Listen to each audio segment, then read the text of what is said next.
चलिए शुरू करते हैं सेट नंबर 2 जो कि ज्योग्राफी का है। पहला क्वेश्चन आपके सामने है। पहला क्वेश्चन क्या है कि उष्णकटिबंधीय सदाबहार वन कहाँ पाए जाते हैं, बता सकते हैं तो बताइए। तो इसका आंसर का जवाब जो दे रहे होंगे ऑप्शन नंबर डी वो सही देंगे, उपरोक्त सभी, मतलब पूर्वी घाट में भी, पश्चिमी घाट और पूर्वोत्तर राज्य में। मैडम समझिए, लाइव आप दे रहे हैं, इस तरह का वीडियो समझिए चल रहा है आपका। अब देखिए सागौन किस क्षेत्र में बहुयता में उगता है, बहुयता मतलब सर्वाधिक रूप से उगता है किस क्षेत्र में, तो आपको पता है इस ऑप्शन के हिसाब से इसमें जवाब देना होगा। लेकिन आंसर जो है एमपी में ज्यादा होता है, और भी क्षेत्र है, इसलिए क्या होगा इसके अनुसार आंसर आपका ऑप्शन नंबर सी होगा, मध्य भारत होगा। ठीक है, ऐसे एमपी सबसे ज्यादा होता है आप जानते हैं, लेकिन आंसर जो होगा इस ऑप्शन के हिसाब से ऑप्शन नंबर सी मध्य भारत होगा। और भी डिटेल है जो कि हम बाद में जब पढ़ाएंगे ना, उसका अभी ज्योग्राफी का पार्ट बचा हुआ है वो उसमें क्लियर कर देंगे। गेहूं की कृषि के लिए आदर्श तापमान क्या होता है, तीसरा प्रश्न आपके सामने है। तो ऑप्शन के हिसाब से जो ऑप्शन नंबर बी लगाएंगे वो सही लगाएंगे इस बुक के हिसाब से। लेकिन अभी जो अपडेट है आदर्श तापमान की बात करें तो बताया गया है 19 से 23 बताया गया है। ठीक है, आदर्श तापमान, और आदर्श तापमान मतलब बुआई के समय का जो होता है ना उसी का डेट माना गया है। ठीक है, और ये भी डिग्री सेल्सियस पे ही होता है, तो ये जरूर ध्यान रखिएगा। अगर आपसे पूछेगा कि मान लीजिए जमाव के लिए एक तापमान होता है, जो कि जब जमाव के लिए गेहूं के लिए एक जमाव क्षेत्र होता है उसके लिए होता है, तो 16 से माना गया है 20 माना गया है। ठीक है, तो ये दो तरह से पूछता है। जिसमें आदर्श तापमान अगर पूछे तो आदर्श तापमान का मतलब होता है बुआई के समय की बात हो रहा है, तो उस समय का तापमान अगर बोले तो 15 से 20 ये भी सही है, नहीं तो 19 से 23 ये भी सही है। तो ये ऑप्शन देगा, नहीं तो ये ऑप्शन देगा, ये जरूर ध्यान रखिएगा। तो आपका क्लियर मैंने कर दिया, कोई दिक्कत नहीं ना। ठीक है, आपका है चौथा प्रश्न आपके सामने है कि कॉफी जो होता है, कॉफी जिसे बोलते हैं कॉफी, पौधे के किस भाग से प्राप्त होती है, बताइएगा। कॉफी के पौधे जो आप देखते हैं वो किस भाग से, तो कॉफी का बीज होता है ना, जो कि ऑप्शन नंबर ए बहुत ईजी है, जो ईजी है उससे फास्ट चलेगा। ठीक है, पांचवा प्रश्न है कुल क्षेत्रफल के दृष्टिकोण से भारत में किस राज्य में संचित क्षेत्र जो है सर्वाधिक है। तो संचित क्षेत्र पूछा है, अगर प्रतिशत में पूछता तो पंजाब टिक लगाते, लेकिन यहाँ पंजाब टिक नहीं लगाइएगा, क्या लगाइएगा आंसर, ऑप्शन नंबर याद रखिएगा सी सही होगा, उत्तर प्रदेश। अब देखिए ये प्रतिशत में पूछता ना तो हम मान लेते, ठीक है, लेकिन प्रतिशत में तो पूछा नहीं है, पूछ रहा है दृष्टिकोण से भारत का किस राज्य में संचित क्षेत्र सर्वाधिक है, तो यूपी उत्तर प्रदेश। ठीक है, ये सही है। अगर प्रतिशत में पूछता तो पंजाब टिक लगाते। आगे चलिएगा, छठा प्रश्न की बात करें, कौन सा राज्य जो है बॉक्साइट उत्पादन में अग्रणीय है। तो बॉक्साइट के मामले में भाई आप जानते हैं दूसरे नंबर पे हमारा झारखंड आता है, तो पहले नंबर पे कौन आएगा, उड़ीसा। चलेंगे सातवें प्रश्न की बात करें तो साइलेंट वैली किस राज्य में स्थित है, तो साइलेंट वैली का नाम आते ही ऑप्शन नंबर बी केरल। टिक लगा के आगे बढ़ जाएगा। चलिए आठवां प्रश्न देखिए, तालचेर उड़ीसा, तालचेर जो है उड़ीसा में है, किसके लिए महत्वपूर्ण है बता सकते हैं इस ऑप्शन के हिसाब से। तो आठवां प्रश्न का ऑप्शन नंबर सी जो लगाएंगे वो सही लगाएंगे, भारी जल संयंत्र के लिए जो है महत्वपूर्ण है। ये हो गए नौवां प्रश्न। चलिए देखिए नौवां प्रश्न जो आप देखने जा रहे हैं, क्या क्वेश्चन आगे पढ़ लीजिए उसके बाद मैं बताता हूं। सूती वस्त्र मिलों की सर्वाधिक संख्या कहां है। तो देखिए इंपॉर्टेंट क्या है कि गुजरात भी अपनी जगह पे है और ये भी महाराष्ट्र में। तो इंपॉर्टेंट क्या है कि ये 33% के लगभग मतलब ये क्षेत्र में फैला हुआ है, एक तरह से माना जाता है, लेकिन अपडेट हम बाद में बताएंगे इस सबका, मॉक टेस्ट दे रहे हैं। तो इसका आंसर आप इसको महाराष्ट्र लगाइएगा। ठीक है, महाराष्ट्र मतलब मुंबई टिक लगाइएगा। और दूसरे नंबर पे चाहे तो आप इसको लगा सकते हैं गुजरात को, लेकिन क्या होता है ना कभी मील के मामले में गुजरात आगे आ जाता है, कभी महाराष्ट्र, तो इसका अपडेट आपको पता कर लेना है। अभी के अनुसार आपका आंसर होगा ए महाराष्ट्र। ठीक है, चलिए मतलब सूती वस्त्र मिलों की सर्वाधिक संख्या कहां है, तो महाराष्ट्र की। तो चलिए नेक्स्ट क्वेश्चन, तुम्हारा प्रश्न है कि किस उद्योग में सबसे अधिक श्रमिकों को रोजगार मिला है। तो किस में मिला है सबसे ज्यादा श्रमिकों को रोजगार मिला है, तो ऑप्शन नंबर बी याद रखिएगा, सूती वस्त्र में मिला है। बच्चे खेल रहे हैं, आवाज आएगा तो इग्नोर करिएगा। 11वां प्रश्न क्या है कि कौन से लौह इस्पात जो है संयंत्र जो है की स्थापना जर्मनी के सहयोग से की गई है। तो उड़ीसा में की गई है, लौह जो इस्पात संयंत्र है उड़ीसा में की गई है जर्मनी के सहयोग से। तो कौन सा है, तो ऑप्शन नंबर बी जो लगाएंगे वो सही लगाएंगे, HSL राउरकेला याद रखिएगा। तो ये आंसर आपका सही होगा, 11वां का ऑप्शन नंबर बी जो लगाएंगे वो सही लगाएंगे।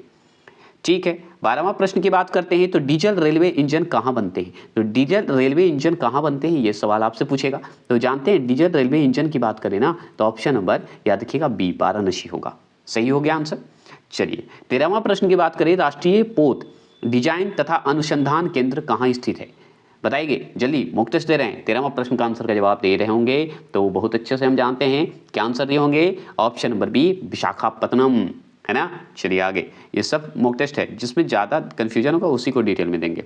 14 प्रश्न है, भारत का पहला सार्वजनिक क्षेत्र का उर्वरक कारखाना कहाँ स्थापित किया गया था। तो चलिए इस ऑप्शन को दिखा देते हैं, कहाँ स्थापित किया गया था। तो याद रखिएगा उर्वरक कारखाना है, ऊपर देख लीजिए, उर्वरक कारखाना कहाँ स्थापित किया गया था, भारत में पहला सार्वजनिक रूप से।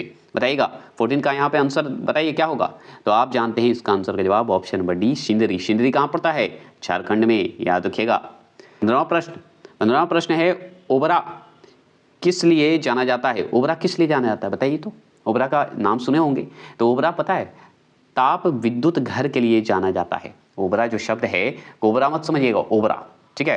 9वां प्रश्न है कि राष्ट्रीय राजमार्ग NH1 किन स्थानों को जोड़ता है। तो हम बहुत अच्छे से जानते हैं कि जम्मू कश्मीर से लेह को जोड़ता है, लेकिन इस ऑप्शन में तो है नहीं, ये तो आप अच्छे से जानते हैं। तो इसके लिए क्या होता है कि दिल्ली आप देख रहे हैं, नई दिल्ली भी NH1 में ही आता है, आप अच्छे से जानते हैं।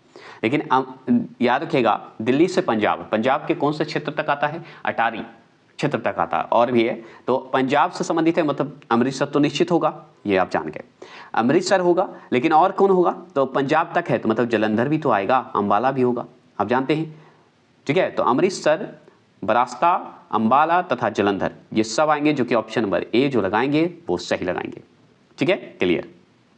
आगे चलेंगे। 17वां प्रश्न की बात करें तो भारत में डाक विभाग की स्थापना कब हुई। तो डाक विभाग की स्थापना अगर पूछे ना आपसे तो 1 अक्टूबर को हुआ था। 1 अक्टूबर कब हुआ था, 1854 में हुआ था। कब हुआ, 1 अक्टूबर 1854 में हुआ था, 1854, ठीक है। 18वां प्रश्न की बात करें तो भारत को कुल कितने पिन कोड क्षेत्रों में विभाजित किया गया। तो बताइएगा भारत को कुल कितने पिन कोड क्षेत्रों में विभाजित किया गया है। तो देखिए इस ऑप्शन के हिसाब से जो ऑप्शन नंबर डी लगाएंगे वो सही लगाएंगे, ठीक है, 8।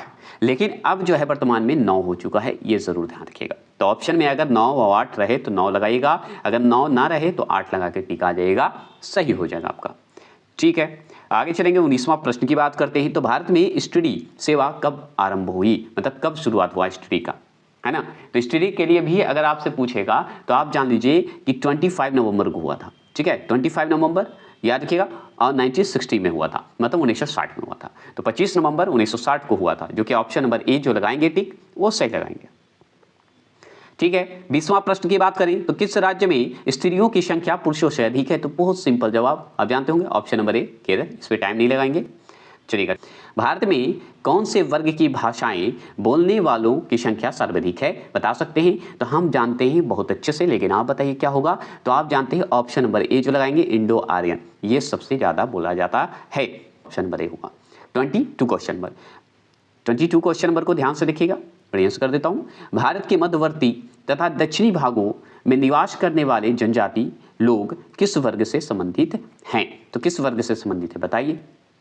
22वां प्रश्न का आंसर का जवाब देंगे। तो आप जैसे ही मध्यवर्तीय होगा या दक्षिणी भाग होगा तो हम जानते हैं, अब इसको अच्छे से पढ़ते हैं, क्या है इसका, देखिए प्रोटो ऑस्ट्रेलाइड होते हैं, ऑस्ट्रेलाइड बोला जाता है, ठीक है, लाइड को अलग कर दीजिएगा, ठीक है, लाइड, तो ऑस्ट्रेलाइड होंगे, तो प्रोटो ऑस्ट्रेलाइड, ये शुद्ध उच्चारण है। चलिए आगे, चलिए 23 क्वेश्चन नंबर है कि किन लोगों को भारत के सबसे पुराने निवासी माना जाता है। तो सबसे पुराना निवासी माना जाता है, किसे माना जाता है बता सकते हैं। तो ऑप्शन नंबर बी नेग्रिटो को माना जाता है, ठीक है। 24 क्वेश्चन नंबर का जवाब दीजिए। समुद्री जल में याद रखिएगा सबसे अधिक मात्रा में कौन सा तत्व पाया जाता है। देखिए इसमें भी कंफ्यूजन है, क्यों, देखिए समुद्री जल की बात करेंगे ना तो क्लोरीन भी सही जगह पे है, क्योंकि सबसे ज्यादा क्लोरीन का मात्रा अभी देखा जा रहा है, अपडेट दिया गया है जो कि 18.98 प्रति हजार जो है इसमें जो है आपका मिलेगा। लेकिन सोडियम भी कम नहीं है, सोडियम भी 10.56 है, ठीक है। तो इस बुक के हिसाब से आंसर जो है ऑप्शन नंबर ए जो है सही है, ठीक है, इस बुक के हिसाब से, ये जरूर ध्यान रखिएगा। लेकिन राइट आंसर जो होना चाहिए ऑप्शन नंबर बी होना चाहिए, क्लोरीन, ठीक है। तो आपको अब ये दोनों ऑप्शन अगर दे तो सबसे पहले आप दीजिएगा क्लोरीन को, दूसरे नंबर पर दीजिएगा सोडियम को।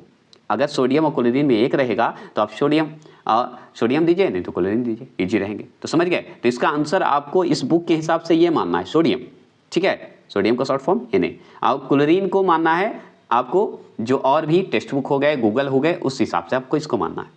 चलिए आगे चलते हैं, क्लियर मैंने कर दिया है, ठीक है, तो सबसे पहले अगर आ जाए एग्जाम में तो क्लोरीन टिक लगा सकते हैं, सही होगा आपका। इलायची की पहाड़ियों को और किस नाम से जाना जाता है? तो इलायची की पहाड़ियों को और किस नाम से जानते हैं? तो इलायची की पहाड़ियों को करडेमम की पहाड़ी के नाम से जानते हैं। जो ऑप्शन नंबर सी लगाएंगे वो सही लगाएंगे। 26 क्वेश्चन नंबर है कि एक फसली कृषि जो है किस प्रकार की कृषि का प्रमुख लक्षण है? तो किस प्रकार जो है बताइएगा, किस प्रकार का प्रमुख लक्षण है बताएंगे 26 का। तो हम जवाब देंगे ऑप्शन नंबर ए, स्थानांतरित कृषि होगा। यही है, एक फसली कृषि है, इसलिए आंसर ये होगा। नहीं तो तीनों जो है फसल से ही संबंधित है, और भी 3 ऑप्शन जो दिख रहा है आपको। 27 क्वेश्चन नंबर, 27 क्वेश्चन नंबर बताइए कि कौन से प्राकृतिक प्रदेश, इसे थोड़ा जूम कर देता हूं, देखिए 27 क्वेश्चन है कि कौन से प्राकृतिक प्रदेश को संसार की रोटी की टोकरी कहा जाता है, बता सकते हैं? तो इस ऑप्शन के हिसाब से प्रदेश है, तो आपको याद रखिए अस्टेपी प्रदेश को कहा जाता है। 28 क्वेश्चन नंबर है, 28 क्वेश्चन नंबर है कि निम्नलिखित में कौन सी जनजाति पशुचारण करती है? तो कौन सी जनजाति जो है पशुचारण करती है? तो वो जनजाति का नाम है ऑप्शन नंबर डी, मशाई। मशाई जनजाति जो है, कभी कभी देखिए माशाई दे देता है, ये भी ध्यान रखिएगा। तो मशाई जनजाति जो है वो पशुचारण करती है। 29 क्वेश्चन नंबर बताएंगे। 29 है कि वह मिट्टी जिसका रंग लौह ऑक्साइड की उपस्थिति का जो है परिणाम है, तो किसका है पता है? तो आप जानते हैं एक लाल मिट्टी भी आता है और एक लेटराइट मिट्टी, तो यही ऑप्शन नंबर सी जो देंगे, ऑप्शन नंबर सी जो देंगे वो सही देंगे 29। तीसरा प्रश्न है डंकन पास किसके मध्य स्थित है? तो डंकन पास जो है किसके मध्य स्थित है? तो जैसे डंकन पास की बात होगा तो आप आंसर ऑप्शन नंबर ए लगा दीजिएगा, दक्षिणी और छोटा अंडमान के बीच है, मतलब दक्षिण अंडमान और छोटा अंडमान के बीच है। क्लियर हो गए? ठीक है। 31 क्वेश्चन नंबर है कि अंडमान और निकोबार द्वीप समूह एक दूसरे से जो है किससे पृथक हुए हैं, किससे पृथक होते हैं, मतलब अलग होते हैं किससे, कौन सा डिग्री है? तो 10 डिग्री चैनल का नाम सुने होंगे, जो कि ऑप्शन नंबर बी लगाएंगे वो सही लगाएंगे। 31 का आंसर का जवाब देंगे बी।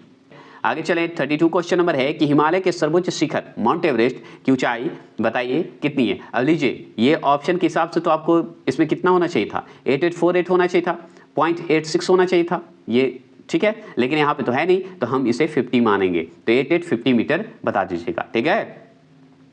चलेंगे 33 का, निम्न में कौन सी रेखा भारत से होकर गुजरती है बताइएगा, कौन सी रेखा? तो कितने कर्क रेखा होते हैं बताइएगा, भारत में कौन रेखा गुजरती है? कर्क रेखा, जो कि ऑप्शन नंबर बी लगाए होंगे। तो आप बताइए कितने कर्क रेखा गुजरते हैं, कमेंट बॉक्स में हमें कमेंट करिए और बताएंगे पूरा नाम। मन्नार की खाड़ी कहाँ स्थित है? तो लीजिए मन्नार की खाड़ी जैसे ही याद आया होगा आपको तमिलनाडु याद आया होगा। क्या मैंने सही बोला? एकदम सही बोला, तमिलनाडु के पूरब में है ना मन्नार की खाड़ी। आगे चलेंगे 35 क्वेश्चन नंबर है कि भारत का मानक समय जिसे स्टैंडर्ड टाइम बोलते हैं कितने देशांतर का स्थानीय समय है? कितने बताइएगा देशांतर का स्थानीय समय है? तो हम अच्छे से जानते हैं कि 82.5 डिग्री पूर्वी देशांतर, ये सही आंसर है ना, जो ऑप्शन नंबर बी लगाएंगे। ठीक है, आगे चलिए 36 क्वेश्चन नंबर का जवाब दीजिए कि भारत और चीन के बीच जो है सीमा रेखा कहलाती है। बहुत इजी क्वेश्चन है ना ये, ऑप्शन नंबर ए मैकमोहन रेखा, है ना, इजी क्वेश्चन है। 36 का ऑप्शन नंबर ए लगाएंगे वो सही लगाएंगे। 37 प्रश्न का क्वेश्चन नंबर देखिए, कोडाईकनाल किस पर्वत श्रृंखला पर स्थित है? तो ऑप्शन नंबर ए लगाइएगा, ठीक, पालनी। यहाँ पे पालनी की जगह पे पालनी खाली कर देता है, ठीक है, पालनी, यहाँ पे पालनी है, पालनी भी कर देता है, तो ये ध्यान रखिएगा। 38 क्वेश्चन नंबर आपके सामने है कि भारत का सबसे बड़ा ग्लेशियर कौन सा है? तो इसमें टाइम नहीं देंगे, सियाचिन ग्लेशियर है, ठीक है। 39 क्वेश्चन नंबर का जवाब देंगे, भारत मुख्य भूमि का दक्षिणी नोक है, कौन सा दक्षिणी नोक है? तो हम बहुत अच्छे से जवाब देते हैं कन्याकुमारी, लगाएंगे वो सही लगाएंगे। आगे चलेंगे 40 क्वेश्चन है कि डुरंड लाइन निम्नलिखित दो देशों के बीच की सीमा रेखा है। तो हम जानते हैं कि पहले भारत और पाकिस्तान में था, अब हो गया पाकिस्तान और अफगानिस्तान का हो गया है। याद किया, डुरंड लाइन जैसे ही आए तो पाकिस्तान अफगानिस्तान टिक लगा दीजिएगा, जो कि सही होगा। चलिए देखिए आपका 41 प्रश्न है, भारत में सबसे कम वर्षा वाला स्थल कौन सा है? तो आप जानते हैं कि सबसे ज्यादा मानिशराम, तो सबसे कम लेह, याद रखेंगे। देखिएगा 42 क्वेश्चन नंबर को ध्यान से देखेंगे, यहाँ पे बढ़िया से कर देता हूँ। 42 क्वेश्चन नंबर है कि हिमालय पर्वत श्रेणी की सर्वाधिक ऊंचाई पर स्थित दर्रा का नाम बताएंगे। तो ऑप्शन नंबर सी याद रखिएगा, काराकोरम दर्रा है, ठीक है। 44 का हो गया, सॉरी 43 देखिए, भारत की सबसे बड़ी सुरंग जवाहर सुरंग किस राज्य में अवस्थित है? तो किस राज्य में अवस्थित है जवाहर सुरंग बताएंगे? तो हम बताएंगे option number D, Jammu Kashmir में है, है ना, याद रखिएगा। आगे सवाल है कि पूर्वी और पश्चिमी घाट कहाँ मिलती है। तो जैसे ही पूर्वी और पश्चिमी घाट की बात करेंगे ना, तो हमको याद आ जाना चाहिए ऑप्शन नंबर डी, नीलगिरी पहाड़ी, पूर्वी और पश्चिमी घाट। ठीक है, अब चलते हैं 45, ऑपरेशन फ्लड संबंधित है किससे, दूध से संबंधित है, ये इजी क्वेश्चन है। चलिएगा 46 क्वेश्चन नंबर बताइए, पोर्ट ब्लेयर अवस्थित है, कहाँ अवस्थित है बताइए, तो बताएंगे। तो 46 का आंसर का जवाब देंगे ऑप्शन नंबर बी, दक्षिणी अंडमान में है। ठीक है, आप अच्छे से जानते हैं। 47 क्वेश्चन नंबर है कि क्षेत्रफल के अनुसार विश्व में भारत का स्थान कितना है, तो हम बहुत अच्छे से जानते हैं 7वां है, और क्या इसमें टिक क्या लगाएं। 48 क्वेश्चन नंबर बताइए, निम्नलिखित में कौन से देश की सबसे लंबी अंतर्राष्ट्रीय सीमा रेखा भारत से जुड़ी हुई है। तो हम जानते हैं कि अंतर्राष्ट्रीय सीमा रेखा जो है वो हमारा बांग्लादेश के साथ जुड़ी हुई है। 49 क्वेश्चन नंबर है कि निम्नलिखित में कौन सी रेलगाड़ी देश के सबसे लंबी रेल मार्ग पर चलती है। तो वो चलती है विवेक एक्सप्रेस, ये जान लीजिए। ठीक है, आगे चलेंगे। 50 प्रश्न है ग्लोब पर भारत की स्थिति किन उत्तरी अक्षांशों के बीच है, बता सकते हैं। तो हम अच्छे से जानते हैं कि 8 डिग्री 4 मिनट, 37 डिग्री 6 मिनट पर स्थित है, याद रखिएगा उत्तरी अक्षांश की बात हो रहा है। तो ग्लोब पर जो है भारत की स्थिति बताई गई है 8 4 37 6, बस याद रखिएगा। तो ये हो गए आपके मॉक टेस्ट खत्म, और चलिए ज्योग्राफी का पार्ट 2 भी खत्म। नेक्स्ट आ रहा है आपका साइंस का, केमिस्ट्री का जो है इंपॉर्टेंट क्वेश्चन।